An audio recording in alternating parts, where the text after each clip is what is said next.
Hey, we're going to get rolling here today. We got a supply demand report out, but I got to admit to you, I mean, it was kind of a yawner in here, but we said we'd be back on Thursday after this report, so here we are. We're just going to quickly wrap some things up with it. With this report in here, first off, looking at it from a domestic standpoint, there's really no changes on the corn side of it. I mean, we thought maybe the USDA could have increased ethanol usage a bit. That didn't occur. Same thing with beans. We saw no changes from November. And the difference between corn and beans, though, is we thought on the bean side of it, though, that the exports would drop off maybe 25, maybe upwards of 50 million bushels. On the wheat side of it, ending carryout did drop 15 million bushels as the USDA lowered the export slightly. That was expected. All in all, the numbers from the U.S. were basically a non-event. As we get to a worldwide standpoint, we really don't see a lot there either. There are small adjustments in world carryout levels on corn up slightly and beans down slightly. And the wheat ending carryout got a bit larger as the Australian wheat crop was up a little more than 2 million metric ton.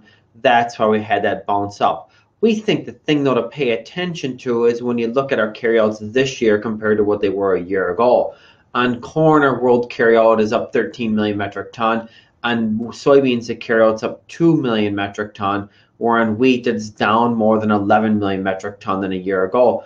This is the reason why where we think if we're going to head higher in here, the wheat market is one that's probably got to lead us because that's where we're getting the drawdown in global carryout. And if we have a demand-led rally, it should come from the standpoint of wheat exports, not necessarily buying from the U.S., but buying worldwide wheat is where we can see some support. We're just going to run through a few charts in here. I guess I had this slide in here first.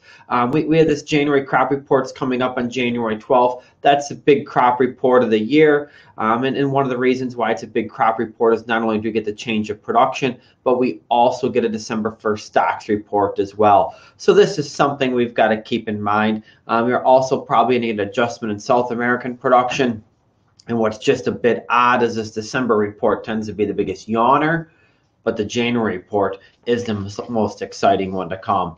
Now we're going to get to some charts in here. I got ahead of myself there on just some things to take a look at. These are daily charts. Here's March Chicago wheat. What bothers us sitting in here today is a trade below the purple line, which is a 50-day moving average. That's kind of breaking the trend in here on the wheat market.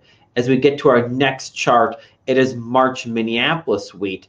And what we want to point out here, that blue line is a 40-day moving average. We've gone down and we've successfully have held that. If that is taken out or the 50-day at 998 is taken out, we'd be a little bit concerned with wheat trending lower. We talk often on a report about March Minneapolis wheat watching $10. That's the reason why you've got the major moving average support there. Looking at wheat as a whole, it has been the strongest commodity. Now it looks just a bit weaker in here from a technical perspective. That has our attention. As we get to our next chart in here right now, we're looking at the March corn and these two red lines in front of us. The lower one's at 595. And what you'll see some comments recently is that if we get above 590 or 595 or $6, that's a major resistance area. The next run you could potentially go to is 625 or 630 or 635. Those were the May and the June highs. On the other hand, if the corn market fails in here right now, we could easily pull that March contract down to 565. If that's taken out, 525 to be the next downside target. When we take a step back, we still just see more of a range-bound trade in here on corn. If wheat is faltering, we're a little more cautious in here with the corn trade right now. Looking at this bean market quick, I just don't have a lot to say on this bean chart except for we've had a series of lower lows and lower highs. I know we've bounced off of the lows from the November crop report, but I just don't know if there's enough gas in the tank in here to get us above $12.75 or $13 on beans. That takes a major South American weather issue. That just doesn't seem to be happening in here right now. As we look to wrap up here today, again, there just isn't much with this report. We wanted to keep today's webinar nice and short. The thing is you got to get money flow coming in here, and there is nothing from this report.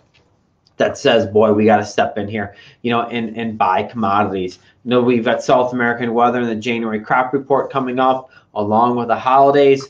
I guess at the end of the day in here, or as we move into the end of the week, our biggest concern is that wheat has been the strongest ag commodity market, okay, summer into early fall. And right now we're seeing some signs that it technically is looking a little bit weak. Like I said, if that's the thing that probably has our attention most in here as we wrap up, today's webinar.